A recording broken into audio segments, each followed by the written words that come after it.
And on the comeback trail at 6:40, we hear from 70s star Sparks. Now, it was before my time, of course, but our next guests were responsible for one of the sounds of the 70s. It was a song this town ain't big enough for the both of us. It's been a while, but now Sparks are back with a new album.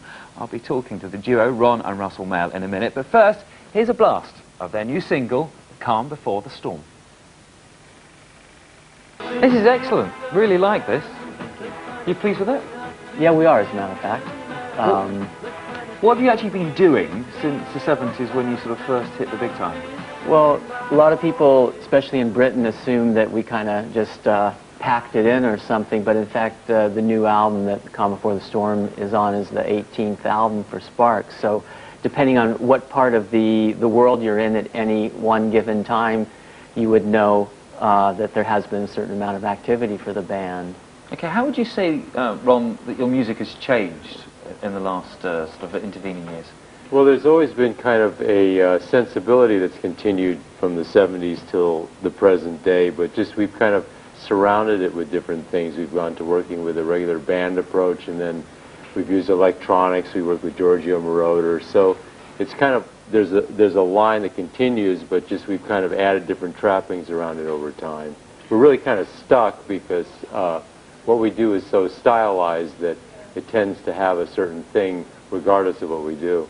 Do you still have, I mean, I have to say I was very young when I saw you on Oh, your yes, thing. yes. But it was, So were we. Yes. it was like, you were, all I remember was Mael at the keyboard with a sort of a thin moustache going like Very that. good, Katie. Do you still have that kind of delivery? You have a future in the music area. You know. Can you do that for me? Is it possible? Can you, Well, I don't know. go on, just have a go for me. Have a go. See if you can recreate that. No, Oh, that's made my morning, that has. I'm kind of more inspired at times when our music is playing behind it. In a vacuum, it's a little more difficult. And also, 6 o'clock in the morning, around 9 o'clock, my eyes start functioning in a way that's a little more sinister. I'm not very sinister this early in the morning. Oh, I don't know. I don't apologize. know. You're not doing a bad job. Okay, thank you. Russ, I was going to ask you, I know you are still big in the States, but obviously it's not the same as your heyday in the 70s. Do you miss that era when you were so much more well-known?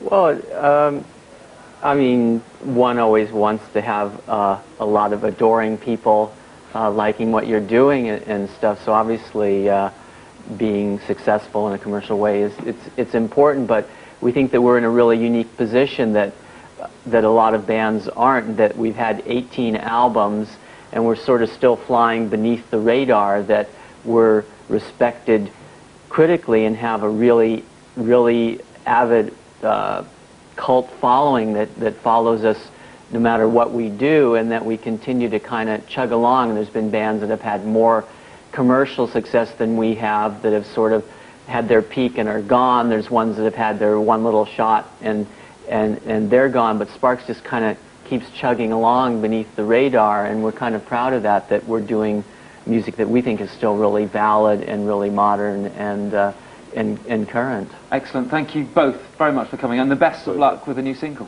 Thank you. You.